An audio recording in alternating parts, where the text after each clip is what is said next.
5 ఏళ్లలో ఏపీని నెంబర్ 1 రాష్ట్రంగా అభివృద్ధి చేస్తామని సీఎం చంద్రబాబు పేర్కొన్నారు. సూపర్ 6ల పథకాలు విజయవంతంగా అమలు చేశామన్నారు. పెన్షన్లు, తల్లికి వందనం వంటి పథకాలు అమలు చేస్తున్నామని తెలిపారు. జగన్ పాలనలో అప్పులు చేసి రాష్ట్రాన్ని చెత్తకుప్పలా మార్చారని మంత్రి అనగాని ఆరోపించారు. స్వచ్ఛాంధ్ర కార్యక్రమంతో రాష్ట్రాన్ని మార్చేస్తున్నామని తెలిపారు. తడి మరియు పొడి చెత్తను వేరు చేసి రీసైక్లింగ్ చేస్తున్నామని పేర్కొన్నారు. జగన్ హయాంలో 31 లక్షల మందికి ఇళ్ల పట్టాలు ఇచ్చామని వైసీపీ అధికార ప్రతినిధి కారుమూరి వెంకటరెడ్డి అన్నారు. చంద్రబాబు ఏడాదిన్నర పరిపాలనలో ఒక్క పేదవాడికి కూడా ఇల్లు కట్టించిన పాపాన పోలేదని విమర్శించారు. రథసప్తమి పండుగ సందర్భంగా తిరుమల పుణ్యక్షేత్రానికి భక్తులు పోటెత్తారు. అయితే ఖాళీగా ఉన్న గదులను కేటాయించడం లేదని అధికారుల తీరుపై భక్తులు ఆగ్రహం వ్యక్తం చేశారు. టీ హబ్ను స్టార్టప్ కేంద్రంగానే కొనసాగించాలని సీఎం రేవంత్ రెడ్డి అధికారులను ఆదేశించారు.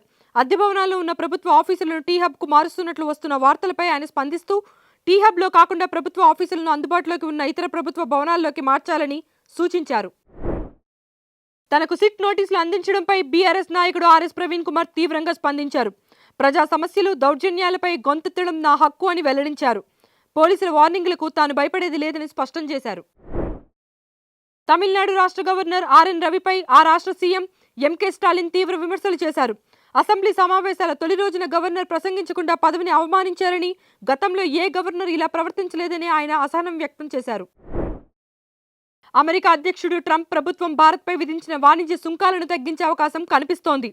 రష్యా నుంచి ముడి చమురు దిగుమతులను తగ్గించుకున్నందుకు గాను గతంలో విధించిన 50% టారిఫ్లను 25% తగ్గించే అవకాశాన్ని America treasury secretary Scott Bessent స్పష్టం చేశారు.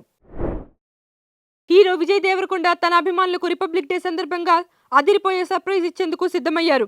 మైత్రి మూవీ మేకర్స్ ప్రతిష్టాత్మకంగా నిర్మిస్తున్న VD14 చిత్రానికి సంబంధించిన ఫస్ట్ లుక్ లేదా గ్లిమ్స్ ను జనవరి 26వ తేదీన విడుదల చేయనున్నట్లు చిత్ర బృందం తాజాగా ప్రకటించింది.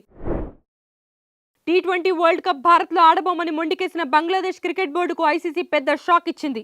బంగ్లాను వరల్డ్ కప్ జట్ల జాబితా నుంచి తొలగించింది. ఆ దేశ జట్టు స్థానంలో ర్యాంకింగ్స్ ఆధారంగా స్కాట్లాండ్కు మెగా టోర్నీలో ఆడేందుకు అవకాశం కల్పించింది. Please subscribe to the channel and download the Politicos app from the links in the description.